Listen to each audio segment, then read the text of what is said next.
There is something nobody tells you when you lace up your shoes for the 100th morning in a row. You step outside. The air is cool. Your legs are moving. Your lungs are working. Your watch is tracking every single step. And somewhere in the back of your mind, you feel like this discipline, this consistency, this sweat should be adding up to something. But it isn't. The scale hasn't moved. Your clothes fit the same. You look in the mirror and see the same body you had 3 months ago, despite running 4, 5, sometimes 6 days a week without missing a single session. And the question that creeps in is one most people are afraid to ask out loud. What is wrong with me? The answer is, nothing is wrong with you. But something is wrong with the approach. And the frustrating part? The mistake is almost invisible. It doesn't feel like a mistake at all. In fact, it feels exactly like doing things right. What I am about to explain to you is not a simple trick. It is not a secret supplement. It is a biological system that most people have never been taught to understand. And once you see it, you will never think about cardio, fat loss, or your own body the same way again. Picture this scenario. You set your alarm for 6 in the morning. You are tired. You would love to stay in bed, but you don't. You get up, you get dressed, you go out, and you run. You come home sweating, slightly breathless, heart pounding. You track your calories burned on your fitness app. It says you burned 300, maybe 400 calories. You feel a surge of pride because you did it. Again. And surely this is going to show up on your body eventually. You eat what you think is reasonably. You skip dessert most nights. You drink water. You avoid the worst foods. You are trying. You are genuinely, sincerely trying. And weeks pass. Then months. And the fat is still there, not just a little bit there, stubbornly, completely there. This is one of the most common and least talked about frustrations in the entire world of fitness. Millions of people are living inside this exact story right now, and almost all of them blame themselves. They think they are weak. They think their metabolism is broken. They think their body is somehow cheating them. But here is the truth. Your body is not cheating you. It is protecting you. And it is doing so using a set of survival mechanisms that have been built into human biology for hundreds of thousands of years. Understanding those mechanisms is what changes everything. Let me start by dismantling the most deeply held belief in popular fitness culture. The belief goes like this. Running burns calories. Burning calories creates a deficit, and a deficit causes fat loss. Therefore, more running equals more fat loss. Simple, clean, logical. The problem is that this belief treats the human body like a calculator, and the human body is not a calculator. It is more like a living, breathing, constantly adjusting ecosystem, one that responds to pressure, adapts to patterns, and defends its own energy stores with remarkable intelligence. The calorie math is not wrong on paper. A calorie deficit does matter for fat loss. That part is real. But what the simple equation misses is the other side of the equation. What your body does to respond to that deficit. Most people focus entirely on what they burn. Almost nobody thinks about what their body does in response to the burning. And that response, that invisible, automatic biological response, is precisely where the fat loss stops. You are not failing because you are lazy. You are failing because you were never told about the other half of the system. Think of your body like an old, cautious treasurer managing a city's emergency funds. Every time a crisis hits, that treasurer has 2 choices. They can let the reserves drain, or they can quietly reduce spending in other areas to protect the reserves. A good treasurer, one focused on survival, always chooses the second option. Your body is that treasurer. Fat is the emergency reserve. And when you start running every day, your body does not simply hand over the fat and say, "Take it, you earned it." Instead, it starts reducing spending in every other area it can. It slows down non-essential processes. It becomes more efficient at extracting energy from food. It lowers your resting metabolic rate, the number of calories your body burns just to keep you alive and functioning throughout the day. This process is called metabolic adaptation, and it is one of the most well-documented and least discussed realities in exercise physiology. The body is extraordinarily good at restoring energy balance. The harder you push with cardio alone, the harder it works behind the scenes to compensate. Researchers have observed this across dozens of studies. People who increase cardio without changing other variables often find that their total daily calorie burn barely changes over time because the body adjusts its background energy expenditure downward to match what is going out. This does not mean running is bad. Running is genuinely good for your heart, your lungs, your mood, your bone density, your circulation. But running alone, without understanding the full metabolic picture, is rarely enough to produce meaningful, lasting fat loss. And almost nobody talks about why. But metabolic adaptation is only the first part of the problem. There is something else happening. Something that begins the moment you finish your run and walk back through your front door. Something so automatic, so ordinary, so easy to miss, that most people never connect it to their stalled fat loss at all. It has to do with what happens to your hunger, your movement, and your food choices in the hours after your cardio session ends. And it is the reason two people can follow the exact same running plan and get completely opposite results. We are going to get to that, but first, I want to walk you through exactly why your body holds onto fat the way it does, and why running, for all its benefits, can accidentally be working against you in ways that go far deeper than calories. Let's start at the beginning, because this is where most people make their first mistake without realizing it. When you first start running, it is genuinely hard. Your heart rate spikes, your muscles burn, your breathing is labored. Your body is in an unfamiliar state, and it has to work hard to meet the demand. During this phase, fat loss often does begin, because the energy demand is higher than what your body is prepared to handle, and it digs into reserves to compensate. This is the honeymoon period. It feels like the plan is working, because for a few weeks it might be. But then something subtle starts to happen. Your body learns. It becomes more efficient. The same 3-mile run that used to push your heart rate to 170 now barely gets it to 150. The same effort costs your body fewer calories. The same routine that once felt like a shock to your system becomes the system. Think of it like a river cutting through rock. At first, the water pounds against the stone and carves a rough, turbulent channel. But over time, the river shapes the rock into a smooth, efficient path. Less resistance, less energy lost, less disruption. Your cardiovascular system works the same way. Adaptation is not a failure. It is proof that your body is responding and improving. But for fat loss purposes, adaptation means the stimulus that was working has now become the new baseline. And at baseline, fat loss stalls. The mistake most people make here is doing more of the same thing.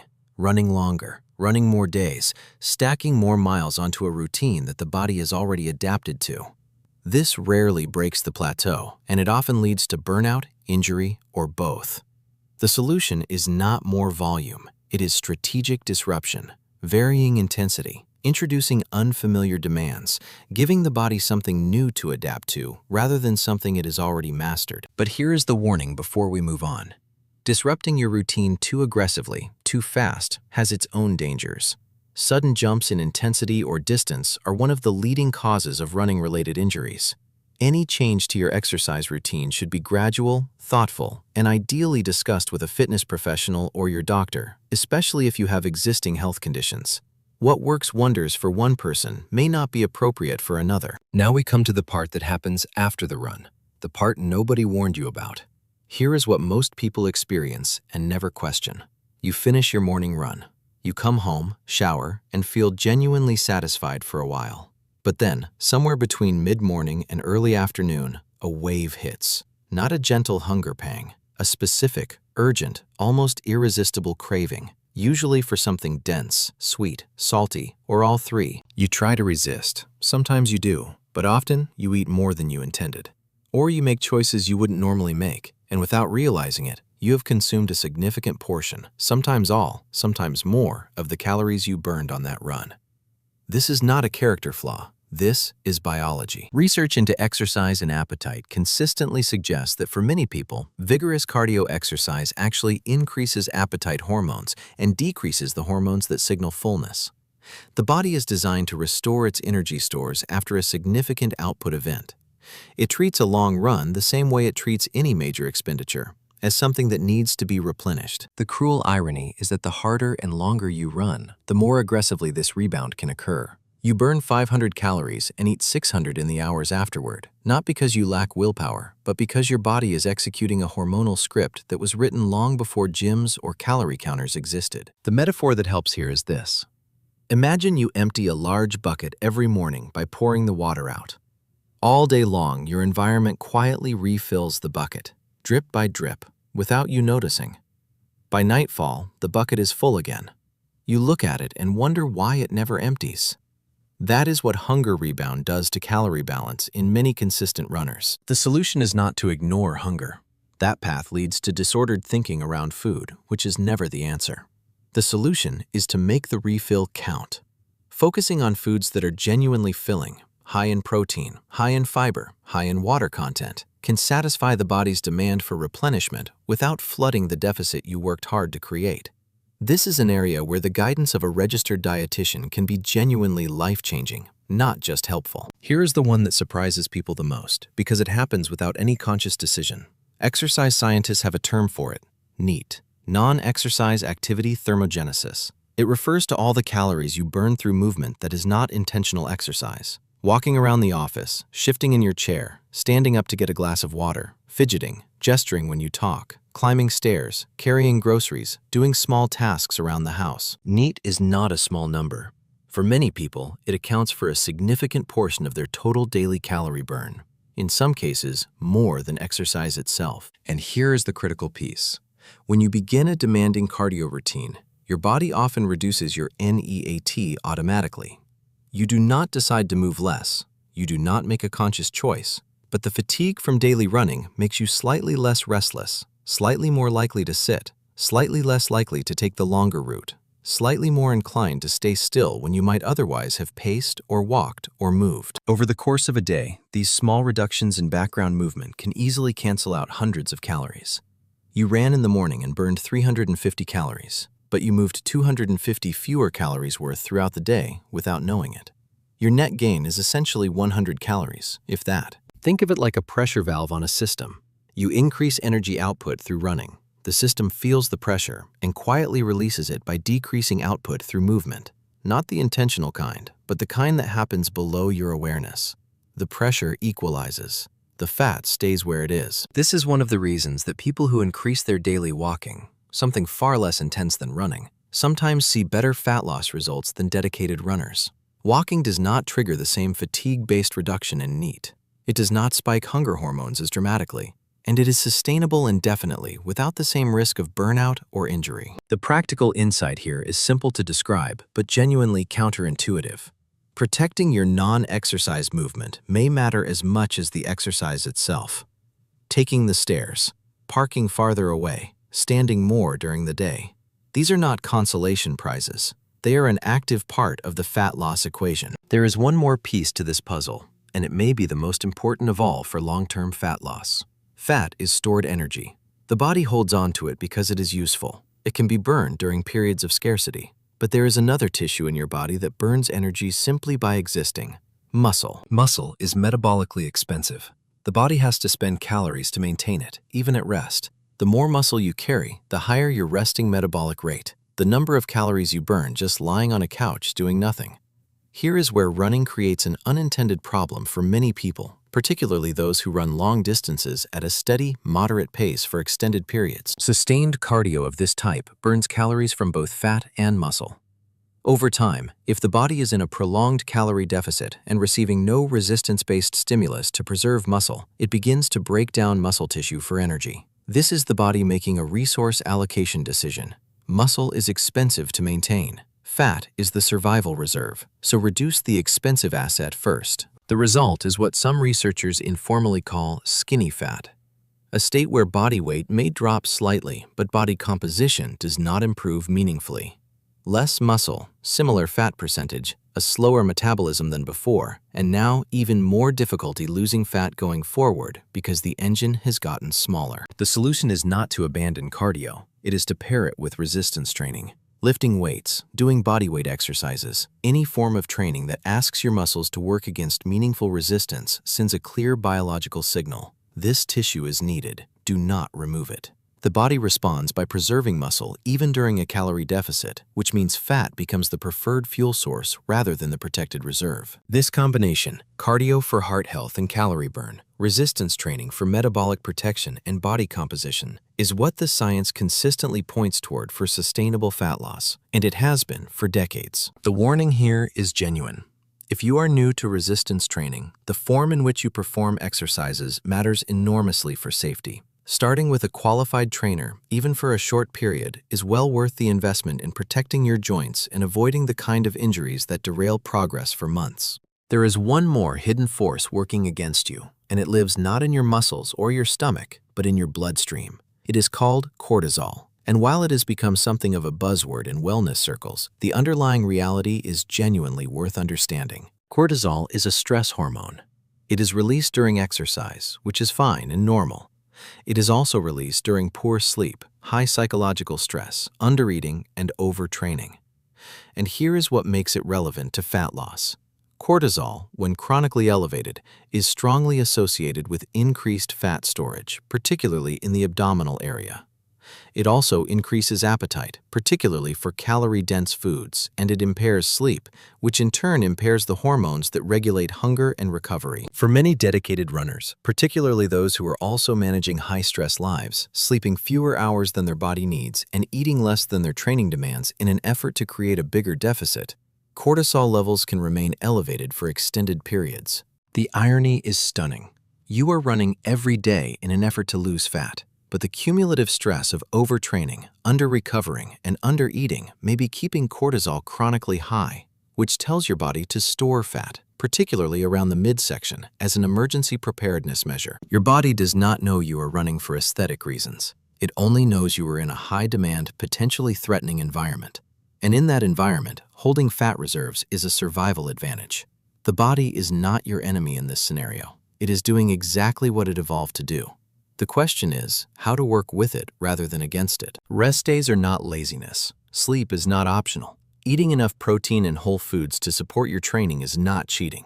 These things are the foundation on which fat loss actually happens. Without them, you can run every morning for a year and wonder why nothing changes. So what does the picture look like when you put all of this together? It looks like a different kind of consistency.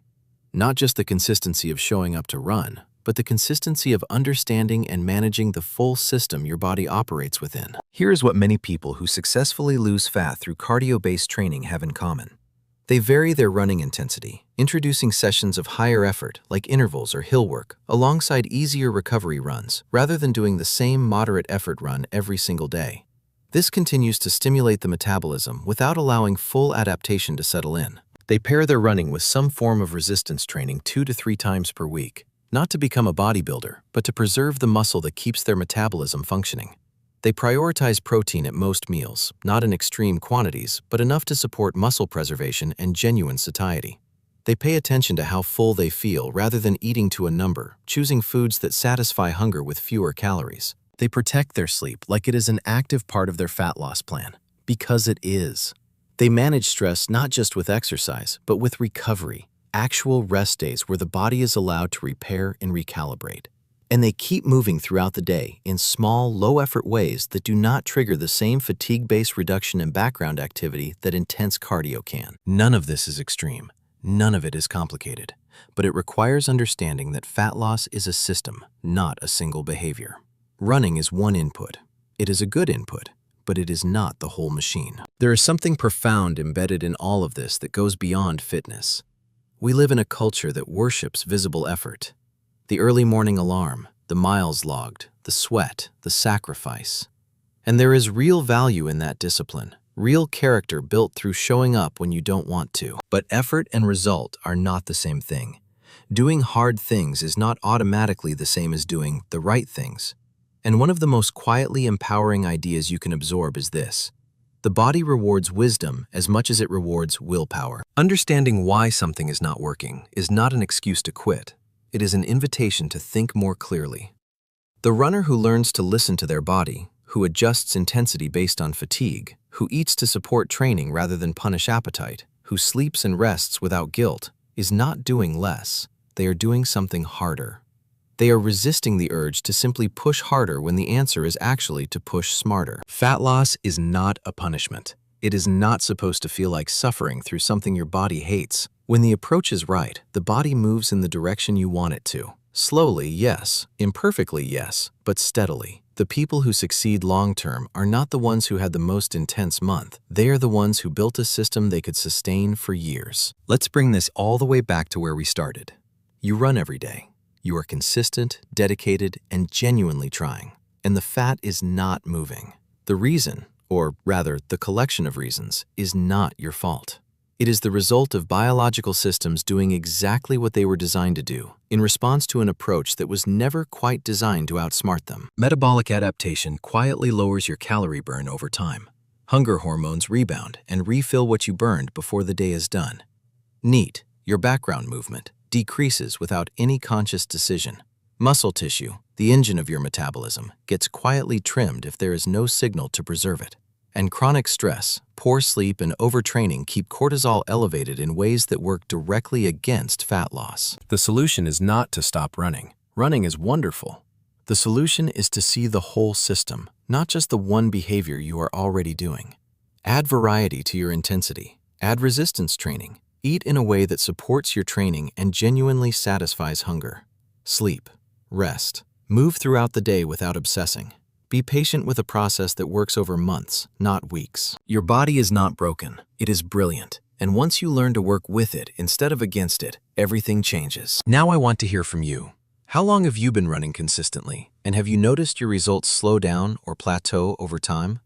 Drop your answer in the comments below, because you are almost certainly not alone, and this community is a better place when we talk about these things honestly. If this gave you a new way of thinking about your training, hit the like button. It genuinely helps more people find this content. And if you want to keep exploring ideas like this, subscribe and stay close, because there is a lot more worth understanding about your body than most fitness content ever goes near. Take care of yourself and keep moving.